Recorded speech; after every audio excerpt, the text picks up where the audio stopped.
Bonsoir, donc présentation du LTC 6102 ou 6102 HV. HV pour High Voltage, on peut aller jusqu'à 105 volts au niveau de l'alimentation en quelque sorte. Donc là, utilisation en convertisseur de courant, conversion d'un courant en tension. Donc on a un courant qui est fourni par la batterie ici, qui circule dans AirSense, qui est fonction bien sûr de la charge. Donc on a une résistance d'1 milliohm. Et en sortie, on a une tension qui peut aller bien sûr jusqu'à quelle valeur. Et au niveau de l'alimentation V+, on est alimenté jusqu'à 105 volts, donc on peut aller très haut en tension. Tout dépendra du courant. Et on a la tension en Vout. Donc là, on a un convertisseur analogique numérique, un LTC 2433, pour aller vers un microcontrôleur ou microprocesseur. Donc on voit que la tension Vout, elle dépend de la résistance Rout, c'est-à-dire celle-ci, Rout. Elle dépend de la résistance Rin. Et puis, bien sûr, elle dépend de la tension Vsense. Et Vsense dépend de quoi? De la résistance, ici, la valeur de la résistance, Rsense, et du courant I-load qui circule dans cette résistance. Donc en simulation, là j'ai refait le montage, donc j'ai pris une batterie de 48 volts. J'ai repris la même valeur, j'ai pris 1 milliohm, j'ai pris la même valeur 20 ohms, et j'ai pris la même valeur, une 499K.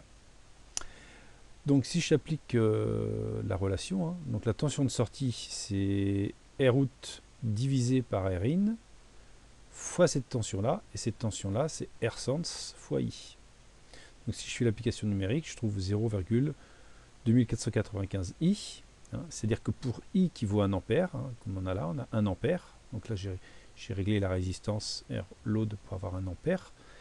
Et bien j'ai 1 millivolt ici. Et si j'ai 1 ampère, en théorie j'ai 0,2495 volts, donc 0,25 volts, voilà.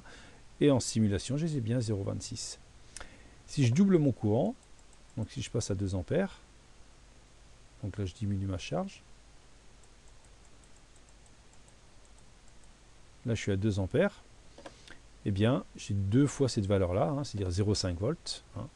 Donc après on est limité à quoi? On est limité à la tension d'alimentation. Donc on voit que Rout peut dépasser. Donc là il y aura peut-être une protection à mettre sur le système. Parce que là on peut dépasser en sortie, on peut dépasser les 5 volts. On peut aller jusqu'à 48, parce qu'on est alimenté au 48. Et donc si j'ai 10 ampères, bien j'aurai normalement 2,5 volts. Donc là j'ai 2,49. Donc là j'ai 2,49. Voilà. 10 fois ça. Donc 2,49. Donc j'ai bien les 2,49 volts. Voilà. Puis si j'augmente, j'allais au-delà, etc. Je vais dépasser les 8 volts, parce qu'en fin de compte, là, la tension de sortie peut aller, en fin de compte, jusqu'à 48 volts. Donc là, sur mon système, si j'ai un système numérique derrière, un microcontrôleur, il faudra mettre une protection. Bien sûr, pour limiter cette tension, donc soit par diode Zener, voilà, après il y a un petit montage à faire pour limiter la tension de sortie. Après, on peut mettre les valeurs que l'on veut sur Rsense, Rin et puis Rout. Alors aussi, ne pas oublier que la puissance dissipée par Rsense, c'est RI au carré. Donc là, I au carré, si j'ai 50 ampères, pardon, 50 ampères ici, donc ça fait 50 fois 50, fois cette valeur-là, donc il ne faudra pas négliger la puissance en watts de la résistance shunt Rsense. Donc voilà un convertisseur courant tension autour d'un LTC 6102.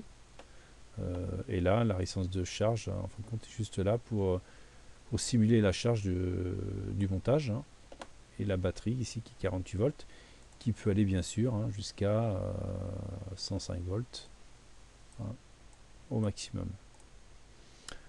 Donc voilà, un convertisseur courant tension autour d'un LTC 6102. Bonne soirée, au revoir.